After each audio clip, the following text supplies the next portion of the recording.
Bismillahirrahmanirrahim. Assalamualaikum warahmatullahi wabarakatuh. Selamat pagi anak-anakku semua. Bagaimana kabar kalian? Ibu berharap kalian semua dalam keadaan sehat walafiat. Dan yang pasti kalian harus tetap semangat ya. Hari ini adalah PJJ pertemuan kita yang keempat. Nah, sebelum kita belajar, marilah kita berdoa terlebih dahulu dan kalian sediakan alat tulis dan buku bahasa Indonesia. Dan jangan lupa dengarkan dan perhatikan penjelasan materi dari Ibu.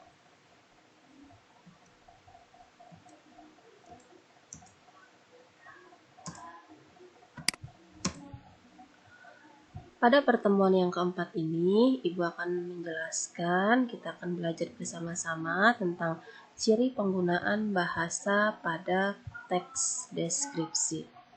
Nah, 2 minggu yang lalu, Ibu sudah memberikan penjelasan kepada kalian tentang menentukan ciri, isi, dan tujuan dari teks deskripsi. Nah, di situ sudah Ibu jelaskan tentang arti kata deskripsi, pengertian dari teks deskripsi, kemudian tujuan dari teks deskripsi, ciri-ciri dari teks deskripsi, dan jenis-jenis teks deskripsi. Nah, pada pertemuan kali ini, Ibu akan menjelaskan tentang ciri penggunaan bahasa pada teks deskripsi ya, yang bagian B. Kalau pertemuan 2 minggu yang lalu itu yang A.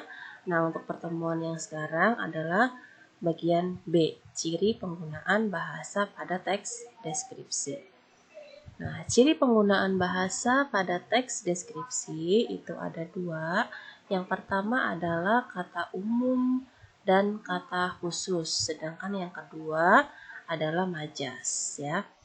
Nanti Ibu akan jelaskan satu persatu ya. Yang pertama yaitu kata umum. Kata umum adalah kata-kata yang memiliki makna dan cakupan pemakaian yang lebih luas. Kata umum disebut juga dengan hipernim. Ya, kata umum disebut juga dengan hipernim. Sedangkan kata khusus adalah kata-kata yang ruang lingkup dan cakupan maknanya lebih sempit.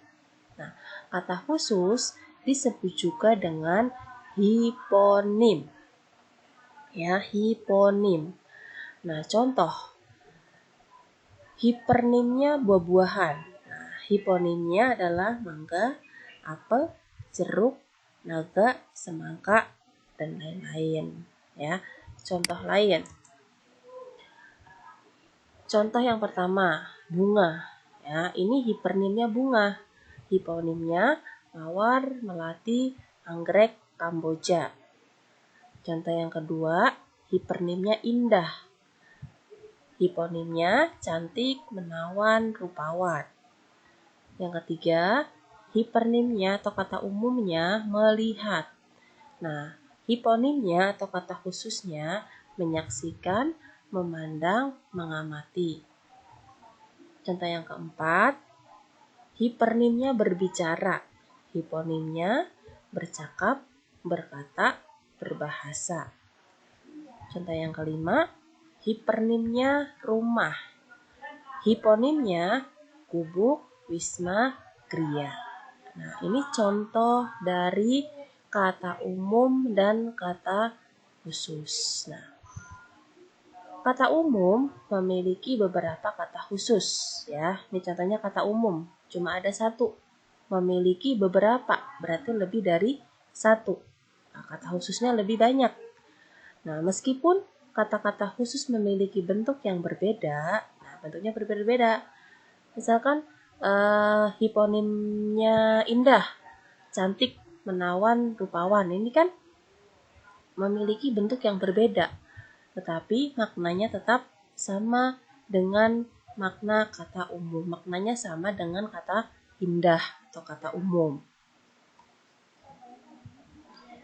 Nah, kemudian yang kedua, ya, ciri penggunaan bahasa dalam teks deskripsi yang kedua itu adalah majas.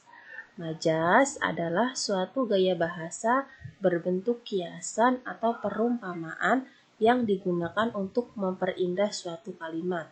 Nah, majas yang digunakan dalam teks deskripsi itu adalah majas perbandingan. Nah, majas perbandingan dibagi menjadi 3. Ada majas metafora, majas personifikasi, dan majas asosiasi. Nanti Ibu akan jelaskan satu persatu.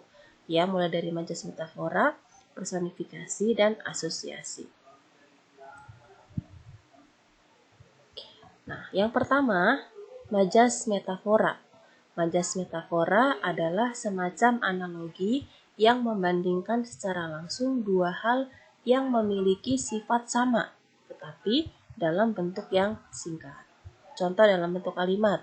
Kalian perhatikan kata yang berwarna hijau. Ya, contoh yang pertama, sang ibu memeluk buah hatinya. Nah, buah hati artinya adalah anak. Yang kedua, pasar itu sudah dilalap si jago merah.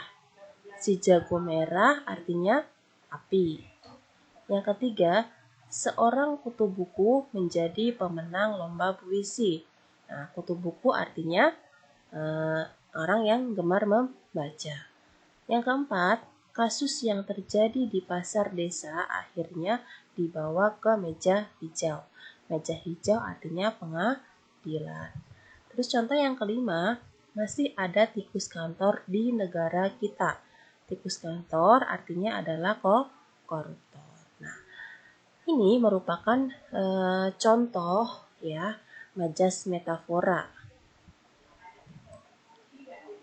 Kemudian yang kedua, majas personifikasi. Majas personifikasi adalah kiasan yang menggambarkan benda-benda mati seolah-olah memiliki sifat kemanusiaan. Bertindak, berbuat, berbicara layaknya seperti manusia. Nah, contohnya, kalian perhatikan kata-kata yang dicetak tebal. Ya. Contoh yang pertama, puting beliung menari-nari sehingga menerbangkan pepohonan di sekitarnya. Puting beliung merupakan benda mati, ya, sedangkan menari-nari adalah sifat manusia. Yang kedua, asap rokok menggerogoti organ dalam manusia dan menyebabkan berbagai penyakit bahkan kematian. Nah, asap rokok merupakan benda mati, sedangkan menggerogoti adalah sifat manusia. Yang ketiga, purnama menyapa dan menyambut malamku yang hening ini. Purnama adalah benda mati yang dianggap bisa berbicara layaknya manusia. Yang keempat, suara angin membisikkan nada yang damai di pikiranku. Angin seolah-olah dapat berbisik seperti layaknya manusia. Nah, yang kelima, mawar mereka tersenyum di pagi hari dan membangkitkan semangatku. Bunga mawar seolah-olah tersenyum layaknya manusia. Ya, ini contoh dari majas personifikasi, yaitu kiasan yang menggambarkan benda-benda mati seolah-olah memiliki sifat kemanusiaan, bertindak, berbuat, berbicara layaknya manusia. Kemudian majas asosiasi. Majas asosiasi adalah perbandingan dua hal yang pada hakikatnya berbeda, tapi sengaja dianggap sama. Majas ini hampir mirip dengan majas simil. Ya. Majas asosiasi ditandai oleh penggunaan kata bagai, bagaikan, seumpama, seperti, dan laksana. Contoh, perbandingan dua hal yang pada hakikatnya berbeda, tetapi sengaja dianggap sama. Perangainya keras seperti batu, percuma saja menasihatinya. Perangainya keras, perangai sifat, ya, sifatnya keras seperti batu dibandingkan dengan batu, ya, keras seperti batu. Dan yang kedua, kamu dan dia ibarat langit dan bumi. Ya, perbandingan antara dua hal, kamu dan dia diibaratkan seperti langit dan bumi, jauh. Yang ketiga, belajar saat kelelahan bagaikan menggambar di permukaan air. ya. Membandingkan belajar pada saat kelelahan dengan menggambar di permukaan air, ya, susah.